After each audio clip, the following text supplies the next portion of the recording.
Hi, Jules Cruise Companion. Today I'd like to go over with you the Jordan Pass. What I will do with this format is I will screenshot and show you my old Jordan Pass and explain them. I will screenshot the website, the Jordanian government website, and explains the Jordan Pass. I will skip over a couple of the frequently asked questions and some of the amazing sites and antiquities that you can visit with some of the itineraries that are suggested. If you like what you see, like and subscribe, share. Share all this wonderful information so that you and your friends can enjoy a magnificent visit to Jordan.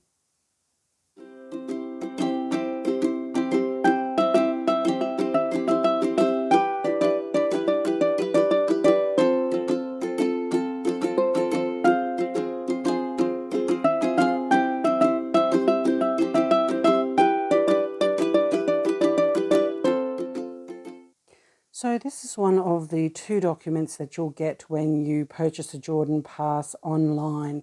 And what you will see that it indicates that it has your name, it has the price that you paid in JD, it has the name of the three choices that you chose. You're very familiar with QR codes. It has some rules and regulations and some extras of please note. So this is the second PDF that you should download, and it has the same information in a different format. It has your name, it has which Jordan Pass of the three that you've chosen, the price that it cost, which you'll notice when we look at the prices is a little different, and your personal QR code. When you're looking at all the choices for purchasing a Jordan Pass online, the one thing you will see is the only variance is how many days you spend at Petra. The items that are exactly the same on all three passes are the entry to the 4 attractions, the download of the digital brochure, and the waiving of the tourist entry fee if you stay a minimum of 3 nights and 4 days. So this pass is called the Jordan Wanderer, and it has 1 day visit to Petra. So that costs 70 JD, and because the Jordanian dinar is linked to the US dollar, that is 99 US dollars.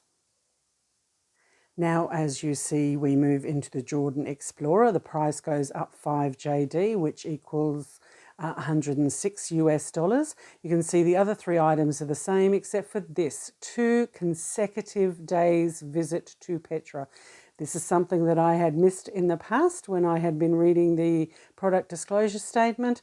2 consecutive days. As you see, when we move into the third level, the Jordan Expert, there's a rise of 5 JD, which is equivalent to 113 US dollars. There is the same free entry to 40 attractions, the free download of the digital brochure, and the waiver of the Jordanian visa, tourist visa, if you stay a minimum of 3 nights, 4 days. But there is that 3 consecutive visits to Petra. But you will say, but Julie, the highest one is 80 JD. Why does yours say 88 JD? So what I chose to do was I added the entry to Bethany Beyond Jordan, which would normally cost me 12 JD if I purchased online or at the site. But if you pre-purchase your visit to Bethany Beyond Jordan, it's added to the Jordan Pass, whichever one that you purchase. And so that's why it'll be an extra 8 JD. So this is a Jordan Expert with a visit to Bethany. Now, I will have to apologise for the quality and clarity of this image because the font is so small and the pixelations, but basically this is the rules and regulations and the section of please note. So, in the rules and regulations, you will see that a Jordan Pass is non-refundable, non-exchangeable, non-transferable. No refunds will apply in the event of closure or during public holidays. There is no refund for unused portions. The Jordan Pass is valid for 12 months following its purchase. and once activated, it's valid for 2 weeks. Opening times may vary, so check out the website. Buying the Jordan Pass after arrival does not allow the pass holder to benefit from entry, visa discount and tax exemptions, and this pass is for personal use only and is not transferable. Okay, we are not finished yet. Please note, purchasing the Jordan Pass does not exempt you from having a visa, only it waives the visa fees. You have to stay at least 4 days and 3 nights in order to have this waiver, but if you don't, on exit, you will be charged for that visa. You have to show the printable Jordan Pass and your passport with the QR code when asked, and it's not redeemable through the mobile. Yes, it is. I've shown my mobile before. Your ID will be requested at each site, only at Petra. None of the others asked for it this time. And exit fees are not included on the Jordan Pass. So if you do have to pay anything when leaving Jordan, that will have to be paid on exit. Now we can get into some of the fun part of the Jordan Pass website, where it allows you to download the map, and it has all of the antiquities so that you can use this as part of your planning for your Jordan trip. So I've just screenshot the PDF, and you can see how they're often bunched together so you can do several antiquities all at once. So these are the ones at the north: Qais, Jerash, Ajaloon, all out of Amman, easy as day trips. Over to the east, out of Amman, you have all of the desert castles.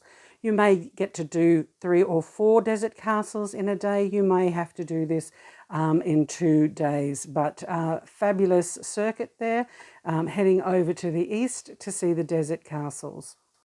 When we transition down here to the south, this is where you would spend a fair bit of time, several nights in Petra, Wadi Musa, down over to Wadi Rum, do an overnight in the desert.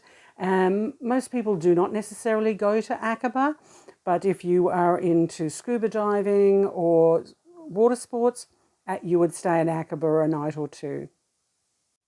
Now, when you're looking at the Jordan Pass website, it has some of the best itineraries that even I would be able to create for people. Some itineraries backtrack on each other and are just exhausting, but these ones are absolutely brilliant. Biblical, UNESCO, ancient ruins, or museums, depending on which is your favourite type. The best part about this religious itinerary is you anchor yourself in Amman for the first few days, and then you do Amman. The next day you do Pella, Jamil, Tel Mar Elias and Rehab. Then you do Rasas. This Mount Nebo has a red star next to it, and so does the church at Madaba. That means it's not included in the Jordan Pass. So Mount Nebo is an extra 3 JD at the moment, and Madaba is an extra 1 JD. The archaeological park at Madaba has 3 sites, and they are all absolutely amazing. And then Kawa, maybe you wouldn't want to walk up the hill, but yeah, it takes a little while. It is an uphill, literally uphill, but it's really worth a visit. And then the lowest point on Earth, that's near the Dead Sea. For some reason, I always thought that the lowest point on Earth Museum and Lot's Cave were right next to each other. So clearly I'm mistaken, because this itinerary is done it on day 3 and day 4. But both Bethany and Lot's Cave are an additional fee. But if you purchase the Bethany Beyond Jordan before you leave, it's only 8 JD. Day 5 of this itinerary would mean that you leave Amman, you come down to Petra, and you either do an overnight in Petra the night before or the night after, and do Aqaba Church. It's quite an easy drive, but if you've been down into Petra, you might not want to be driving through to Aqaba, to the church there. Transitioning into this itinerary, which is a little shorter, starting off in Amman, doing some of the desert castles in Qasr Amra, then Bethany, which is that additional fee, staying overnight in the Dead Sea. You stay at a resort, so you get free access then to the beach, so that has a fee. Day 3, going to Wadi Rum, that would be an overnighter. So the Jordan Pass is just used for the access to the Wadi Rum National Park and then down into Petra. And doing the additional Petra by night is an additional fee. Coming into this historical itinerary, which is actually 6 days, it's actually my favourite because it has some of those desert castles over at Al Habat, Karana, Azraq, Amra, and Mushata, and then you can mix them up and do other ones such as Madaba, Rasas, and the Dead Sea, but you will have to choose what you will miss. The advantage of deciding what you're going to miss is going to be this is what you will do the next time you come and visit Jordan.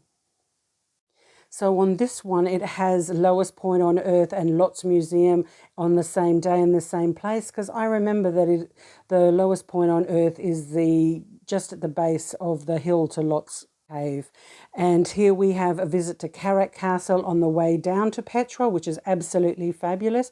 Do a second day at Petra before heading down to Aqaba and seeing the Aqaba Castle, which has now been rebuilt, and you'll see a fresh video of that on my website. Doing any of the previous itineraries, you'll actually attend most of these museums. The Jordan Museum is an extra 5 JD. The Royal Automobile, that is fabulous, just a short drive out of town.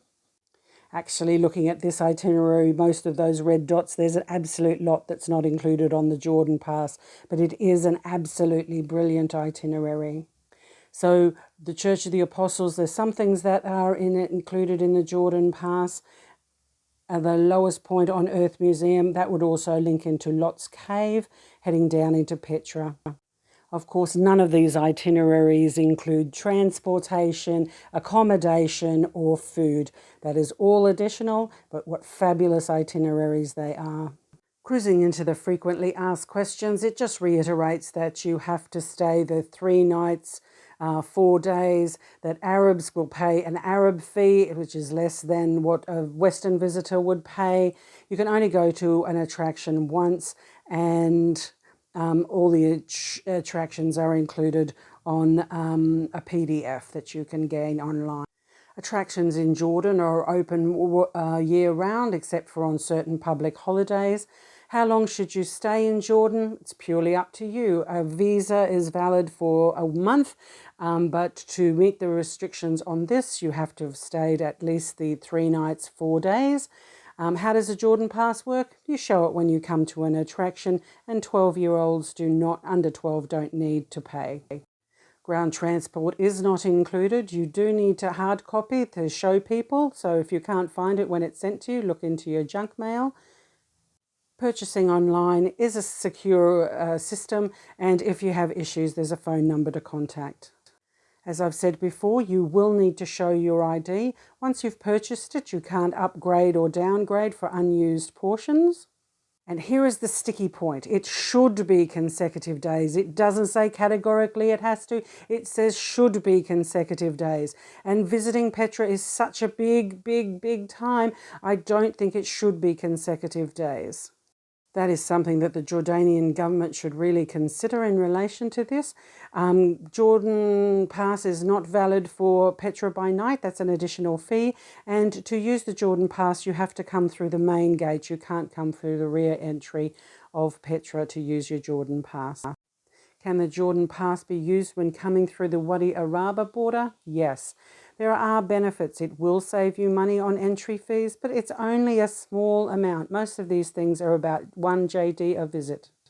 Where you genuinely making the saving will be on that entry visa, which is about 40 JD. They say that it's about $150 but it depends on what you want to do and where you want to visit to how much you will actually save in the long run. Do Arabs benefit from the pass? No, because they are charged a lower fee. And is Bethany Beyond Jordan included in the Jordan Pass? No, you just have to pay the additional fee.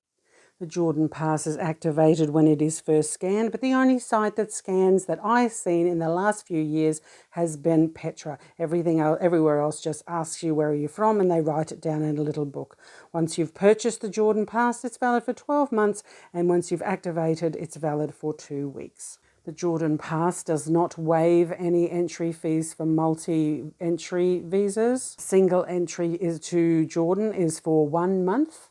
Any day that you stay over that 1 month is 1.5 JD per day, or you can visit a police station and get paid 40 JD and stay for an additional 3 months. These next few frequently asked questions just gets into more nitty-gritty about the entry points. So these next few questions get into more refined depending on your nationality and the points of entry that you may consider entering Jordan. You always have to consider your own personal circumstance and your nationality to how you can enter Jordan and how long you can stay. Absolutely understand that I went through all that really, really quickly, so read the terms and conditions and the product disclosure statements. I hope you're able to use some of that information in your planning when you're visiting Jordan. If you like what you see, like, subscribe and share. We don't want to keep all of this amazing antiquity to ourselves. Now that the world is opened, it's time to start traveling again. Stay safe, everybody, and happy travels.